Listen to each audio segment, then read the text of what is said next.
Pada kesempatan kali ini, aku akan menceritakan sebuah film berjudul The Con Artist yang rilis tahun 2014 di Korea Selatan. Film ini menceritakan keseruan cracker elit dalam membobol berbagai jenis brankas yang berisikan harta senilai ratusan juta sampai miliaran won. Beberapa unsur seperti hacker, teknologi canggih, gangster, action, dan ditambah plot twist yang tidak terduga menjadikan film ini sangat menarik untuk dibahas. Tanpa berlama-lama, langsung aja kita masuk ke dalam filmnya.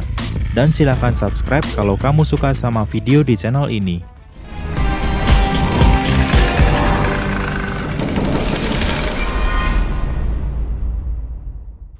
Aktor utama di film ini adalah Kim Woo Bin yang berperan sebagai Ji Hyuk. Selain sebagai cracker elit, dia juga ahli dalam membuat tiruan suatu benda. Sempat dia bisa menjual patung antik berbentuk unik yang tidak lain adalah hasil replika buatannya dengan harga sekitar 500 juta won di suatu lelangan. Lalu adegan berpindah ke seorang detektif bernama Gong. Dia sedang menangani kasus kejahatan bos gangster yang bernama Presdir Cho. Awalnya dia sudah mendapatkan titik terang karena ada informan yang tidak lain adalah mantan akuntan Presdir Cho akan mengungkap kejahatan bosnya tersebut. Tapi sayang sekali, dalam perjalanan dia diculik oleh anak buah Presdir Cho dan akhirnya dikubur hidup-hidup di dalam semen. Kembali lagi ke Ji Hyuk, dia berhasil membuat uang tiruan yang sangat persis dengan uang aslinya. Tapi uang tersebut lemah dengan alkohol karena masalah perekatan tinta. Dan dia berkata kepada Go-in teman satu timnya bahwa uang tersebut bisa menjadi keuntungan. Ya mungkin kalau uang tersebut bisa digunakan, dia akan tajir banget karena bisa memproduksi uangnya sendiri. Suatu hari, Ji Hyuk mendatangi galeri milik seorang wanita bernama Yuna. Tidak lain adalah untuk berinvestasi, dan dia juga ingin menaruh lukisan wanita yang dia cintai di galeri tersebut. Tidak tanggung-tanggung, dia akan investasi sampai 1 miliar won. Kelihatannya mungkin cukup aneh kenapa dia menginvestasikan uangnya di tempat tersebut. Tapi tunggu aja karena nanti akan terjawab kok.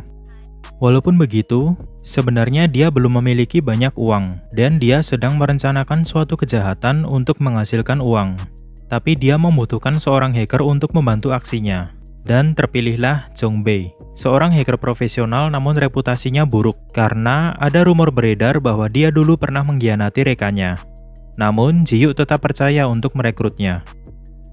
Setelah itu, dia juga menyewa gudang besar untuk dijadikan markas kepada seseorang bernama Turbo. Ternyata kejahatan yang dia maksud adalah mencuri toko perhiasan. Tetapi sebelum itu, mereka melakukan perencanaan terlebih dahulu. Mulai dari pemetaan, survei lokasi sekitar, menyadap CCTV, cara mengelabui polisi, dan lain-lainnya. Namun mereka masih belum menemukan cara untuk masuk ke ruangan VIP toko perhiasan. Tidak lain adalah untuk mengetahui jenis berangkas apa yang digunakan. Karena setiap berangkas perlakuannya berbeda-beda. Dan Ji Hyuk sebagai cracker elit juga harus mengetahuinya terlebih dahulu. Kita kembali dulu ke Presdir Cho. Ternyata dia memiliki pekerjaan yang sama dengan Ji Hyuk, yaitu sebagai pencuri. Tapi dengan skala yang lebih besar dan dia juga memiliki banyak anak buah. Namun dia sedang dalam masalah karena dia kesulitan mencari cracker elit untuk menjalankan proyek besarnya. Suatu hari, Ji Hyuk bertemu dengan Yuna di sebuah restoran. Di sini dia melihat Yuna menggunakan berlian, dan dia tahu bahwa itu adalah berlian Yujin biru dari permaisuri Napoleon III yang sangat mahal harganya. Dan ternyata itu adalah kalung peninggalan ayahnya. Lalu Ji Hyuk mengajaknya untuk mengecek harga kalung berlian itu di toko perhiasan. Karena pembawaannya yang kalem dan meyakinkan, akhirnya Yuna menuruti ajakannya. Di toko pertama, si penjaga toko mengetahui bahwa berlian itu sangat langka dan mempunyai harga yang sangat mahal. Ji Hyuk sudah ditawari untuk masuk ruang VIP, tapi dia menolak dan memutuskan untuk pergi. Namun sebelum itu dia meninggalkan sebuah koper di bawah kursi. Di toko kedua, dia juga ditawari untuk masuk ruang VIP dan kali ini dia menerimanya. Di dalam ruang VIP, tampak dia memperhatikan berangkas yang ada di situ. Dia mengetahui bahwa itu adalah berangkas seri M dari Swiss. Sepertinya mengecek harga hanyalah kedok. Tujuan utamanya adalah untuk memasuki ruangan VIP toko perhiasan tersebut.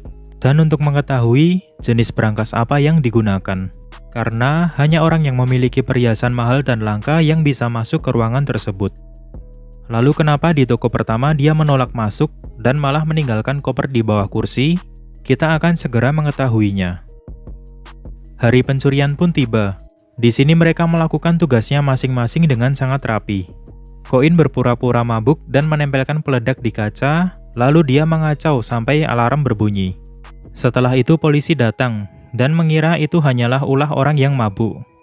Tiba-tiba kaca tadi meledak dan koper yang ditinggalkan Ji-hyuk mengeluarkan asap, sehingga polisi mengiranya itu adalah suatu kebakaran. Ternyata toko pertama yang ditaruh koper tadi bukan yang akan dicuri, melainkan hanya sebagai pancingan untuk polisi, agar mereka bisa lebih leluasa mencuri di toko yang lain, yaitu toko kedua yang Ji-hyuk datangi. Cerdik banget sih ini. Dengan peralatan yang super canggih, Ji-hyuk dan Go-in bisa masuk ke ruangan VIP tadi dan melancarkan aksinya sebagai cracker elit. Sedangkan Jong-bae mengawasi di luar. Berbekal kemampuannya yang mumpuni, bukan hal sulit untuk bisa membobol brankas tersebut. Akhirnya, berlian dengan nilai ratusan juta bisa mereka angkut pulang. Sayang sekali, mereka berurusan dengan orang yang salah. Ternyata toko perhiasan tadi masih berhubungan dengan bos gangster yaitu Presdircho. Tapi di sini Presdircho tidak marah, melainkan dia kagum dengan cracker elit yang bisa mengelabui polisi dan membobol brankas dengan sangat cepat. Tanpa pikir panjang, Presdircho mengutus anak buahnya untuk mencari tahu siapa cracker elit tersebut. Singkat cerita, Presdircho sudah mengetahui markas Ji-hyuk dan langsung mendatanginya untuk mengajak kerjasama. Tapi bukan dengan cara yang baik-baik tentunya. Tahu sendirilah kelakuan gangster seperti apa. Ji-hyuk yang datang terlambat mendapati teman-temannya sedang disandra, dan dia mencoba melakukan perlawanan. Namun sia-sia karena dia ini sebenarnya nggak jago bela diri. Lalu, Presdircho menawarkan kerjasama tersebut dan langsung ditolak oleh Ji-hyuk. Sampai akhirnya mereka dikurung di suatu ruangan. Setelah beberapa waktu, Presdircho memanggil mereka dan kembali menawarkan kerjasama. Tapi kali ini disertai dengan ancaman, bahwa kalau mereka menolak, maka akan berakhir seperti mantan akuntannya yang dikubur hidup-hidup di dalam semen. Selain itu, dia juga memberi tawaran yang menggiurkan, yaitu pencurian uang senilai 150 miliar won. Uang tersebut adalah hasil pencucian uang oleh pemerintah yang disimpan dalam suatu gudang di Bea Cukai Incheon. Namun pencurian itu tidak akan mudah tentunya, karena tempat itu dilengkapi dengan keamanan terketat di Asia. Ditambah lagi, proyek besar ini harus segera dieksekusi sebelum uang dipindahkan. Dan karena tawarannya cukup menarik, akhirnya Ji-hyuk menerimanya. Di samping itu, Presdircho mengetahui bahwa Jong-bae ini tidak setia, karena dia mendengar rumor bahwa Jong-bae ini pernah mengkhianati rekannya. Dan akhirnya mengajak Jong-bae untuk berada di sisinya dan mengkhianati teman-temannya. Tentunya dengan iming-iming uang yang berlimpah. Adegan berpindah ke Ji-hyuk yang sedang duduk seorang diri dan flashback ke masa lalu, di mana dia duduk di tempat yang sama namun dengan seorang bapak tua, yang tidak lain adalah ayah dari Yuna. Di sini ayah Yuna berkata, tidak ada sukses terakhir bagi seorang pencuri. Pencuri tetaplah pencuri. Ada apa sebenarnya di antara mereka? Keesokan harinya, dia bertemu dengan Yuna dan membahas tentang investasinya di galeri yang tadi sempat kita bahas di awal film. Jadi investasinya ini akan digunakan untuk bermitra dengan Museum Belita di Abu Dhabi, yang akan memperkenalkan seniman dari setiap negara. Kembali lagi ke rencana pencurian uang senilai 150 miliar won, beberapa strategi sudah mereka susun. Go-in membuat bom untuk nantinya diledakkan di area Bea Cukai. Tujuannya untuk memancing perhatian penjaga agar Ji-hyuk bisa membobol brankas dengan tanpa gangguan. Jong-bae mempersiapkan alat yang dipasang ke server Bea Cukai, agar nantinya dia bisa membajak sistem di Bea Cukai, jadi dia akan membuat seolah-olah ada kesalahan sistem, dan terpaksa pihak Bea Cukai akan mematikan serta mereset sistem, sehingga otomatis akan mematikan kamera pengawas CCTV dan sensor laser yang ada di gudang brankas. Tapi mereka hanya punya waktu 45 menit sampai sistem di Bea Cukai hidup kembali. Sedangkan Ji-hyuk masih fokus berlatih membuka brankas seri L dari Israel yang ada di gudang tersebut. Setelah itu, adegan memperlihatkan anak buah Presdircho menyodorkan sebuah kertas kepada bosnya tersebut. Tidak lain adalah fakta mengenai data pribadi Ji-hyuk. Dan di sini Presdircho mulai sadar bahwa Ji-hyuk mempunyai hubungan dengan ayah Yuna. Terlepas dari rencana pencurian berskala besar tadi, tampaknya ada sesuatu di balik Ji-hyuk, Presdircho, serta ayah Yuna. Suatu hari, Ji-hyuk dan Yuna bertemu dan terlibat obrolan. Di sini, Ji-hyuk memberitahu bahwa selama ini ayah Yuna yang dipercaya meninggal akibat kecelakaan, sebenarnya meninggal karena dibunuh.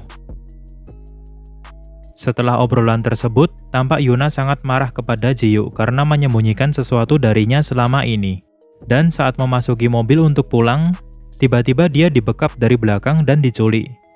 Ya, kemungkinan besar ini adalah kaki tangan dari Presdircho. Kita akan masuk ke bagian pencurian uang senilai 150 miliar won di Bea Cukai Incheon. Dimulai dengan Presdircho dan Jong-bae yang masuk ke lokasi dengan ID card palsu. Jong-bae mulai membajak sistem keamanan bea cukai. Sedangkan Presdircho mulai meledakkan lokasi yang tadi sempat ditaruh bom. Seketika, orang-orang panik berhamburan dan para petugas keamanan berfokus pada titik peledakan bom. Sedangkan di tempat lain, Ji-hyuk, Go-in, dan salah satu anak buah Presdircho memulai aksinya membobol berangkas. Walaupun pada awalnya sempat gagal, namun dia bisa berhasil pada percobaan kedua. Saat berangkas dibuka, banyak banget sih ini uangnya.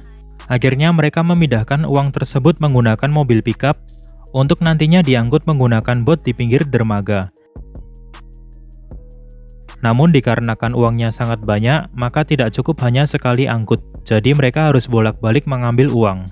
Di sini mereka kejar-kejaran dengan waktu reset sistem bea cukai. Tapi untunglah mereka berhasil membawa tumpukan uang yang terakhir ke dermaga. Saat memindahkan tumpukan uang yang terakhir, tiba-tiba datanglah polisi yang sedang berpatroli dengan mobil. Ji-hyuk pun berinisiatif mengalihkan polisi dan menjadikan dirinya sebagai umpan. Tapi seperti ada maksud lain oleh Ji-hyuk, yang juga disadari oleh Presdircho yang curiga terhadapnya. Di sisi lain, Detektif Gong bersama polisi mendapatkan info telah terjadi peledakan bom oleh teroris di daerah bea cukai, dan mereka bergegas mendatangi tempat tersebut. Kembali lagi ke Ji-hyuk, di sini dia menuju ke suatu ruangan dan tampak sedang mengotak-atik data. Namun gerak-geriknya itu diketahui oleh Presdircho yang langsung menodongkan pistol kepadanya. Tampaknya di sini Presdircho sudah tahu bahwa Ji-hyuk akan mengkhianatinya. Lalu terjadilah percakapan di antara mereka, dan flashback. Ternyata benar bahwa ayah Yuna meninggal karena dibunuh, dan pembunuhnya adalah kaki tangan Presdircho. Sebelum itu, aku akan menjelaskan bahwa ayah Yuna ini adalah seseorang yang sangat dihormati oleh Ji-hyuk, dan kemungkinan besar dia adalah seniornya di dunia cracker elite.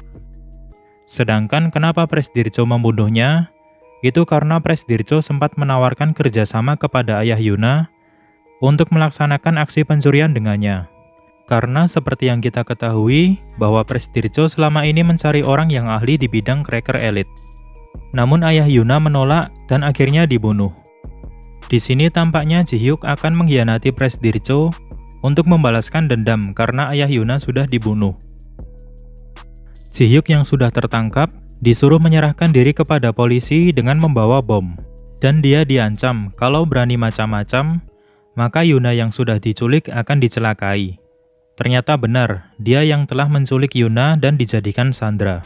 Akhirnya Ji-hyuk menyetujuinya. Setelah itu, Presdircho menyadap telepon polisi, menginfokan bahwa pelaku bom teroris menggunakan mobil putih berplat 268213, yang tidak lain adalah mobil yang dikendarai Ji-hyuk. Lantas terjadilah kejar-kejaran di antara Ji-hyuk dan polisi yang keren banget.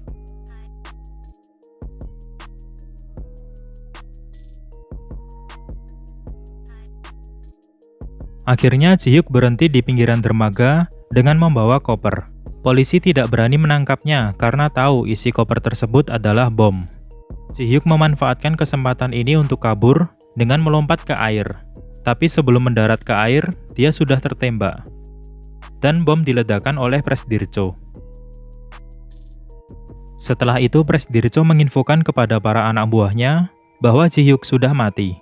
Di sini Jong Bae tampak senang mendengar hal itu, karena dia akan mendapatkan bagian yang lebih besar dengan meninggalnya Ji Hyuk. Ko In yang kesal mengetahui Jong Bae sudah berkhianat, langsung memukulnya dan terjadilah keributan di antara mereka.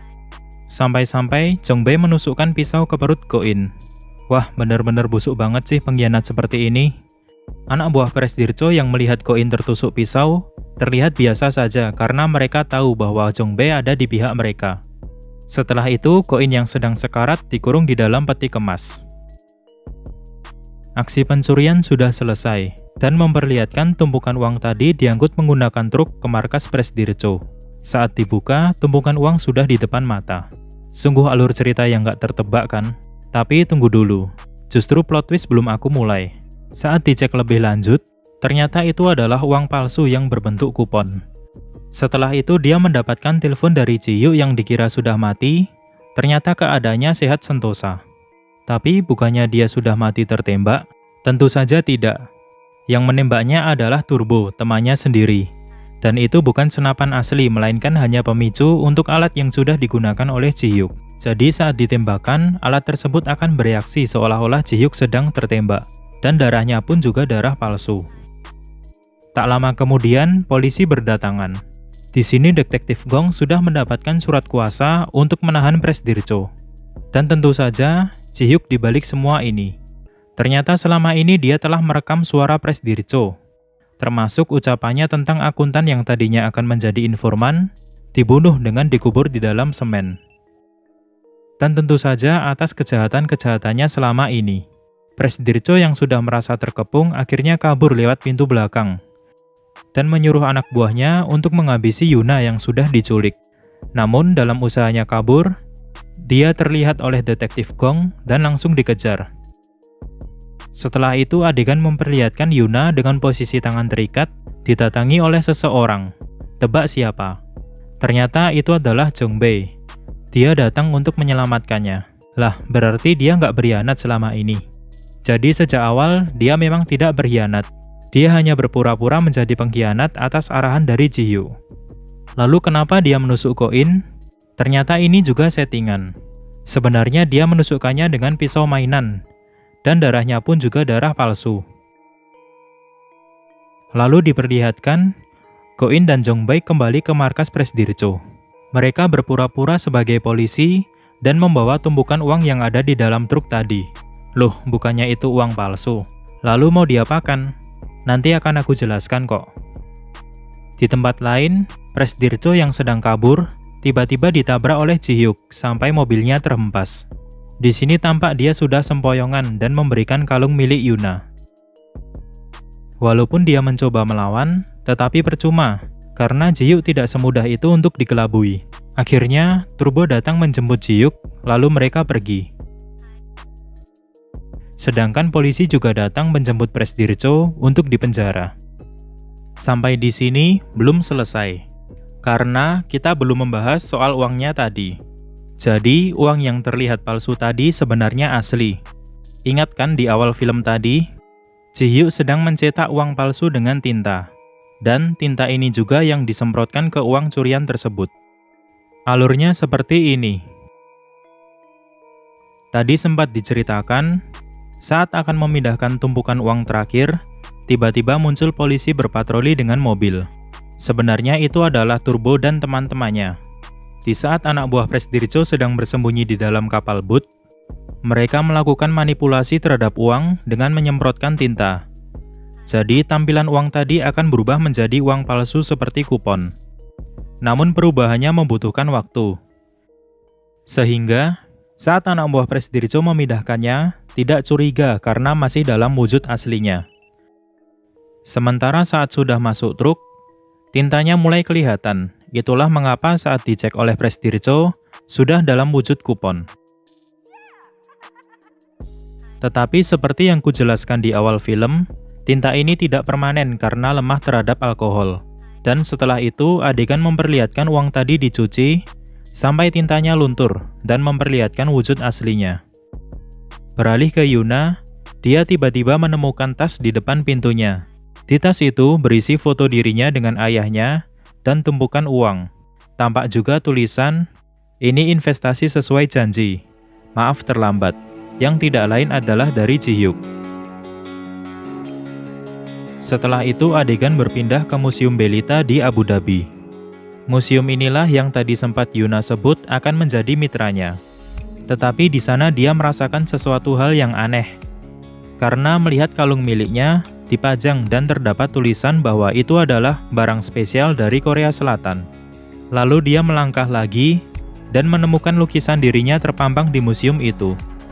Ingatkan rencana Ji-hyuk untuk berinvestasi dan memasang lukisan wanita yang dia cintai di galeri milik Yuna. Ternyata wanita yang dimaksud adalah Yuna. Setelah itu Ji-hyuk muncul dari belakang dan film selesai. Selanjutnya aku akan menjelaskan bagian yang mungkin akan jadi pertanyaan. Yang pertama adalah, kenapa Ji-hyuk melakukan investasi di galeri milik Yuna? Jadi sejak awal dia sudah tahu bahwa Yuna adalah anak dari seorang yang sangat dia hormati. Tujuannya tidak lain adalah ingin menjaga dan menjamin hidup Yuna baik-baik saja. Namun pada akhirnya, mungkin Ji-hyuk juga mulai jatuh cinta kepadanya. Lalu, kenapa hasil pencurian uang di bea cukai tidak diberitakan ke media dan dicari pencurinya? Karena uang tersebut adalah uang haram, hasil pencucian uang oleh pemerintah, dan tidak mungkin mereka akan membocorkannya ke publik. Lagian uang segitu juga tidak terlalu besar bagi pemerintahan. Aku juga akan menjelaskan bahwa merampok toko perhiasan yang masih berhubungan dengan Presdirjo itu bukan suatu kebetulan. Kemungkinan Ji-hyuk memang sudah merencanakannya sejak awal, agar dia bisa masuk ke dunia Presdirjo dan membalaskan dendamnya untuk ayah Yuna yang sudah dibunuh. Terakhir, tidak semua uang dicat, melainkan hanya tumpukan terakhir saja. Tetapi sesuai logika, tumpukan terakhir uang yang diangkut ke truk berarti berada paling dekat dengan pintu truk. Dan itulah yang dicek oleh Presdirjo. Padahal uang yang di belakang harusnya tetap dalam wujud aslinya. Tapi mungkin Presdirjo dan anak buahnya sudah panik sampai tidak melihat ke bagian dalam lagi. Terima kasih sudah menonton video di channel ini. Jangan lupa subscribe kalau kamu suka sama videonya, agar kita bisa ketemu lagi di video selanjutnya. Dan sampai jumpa.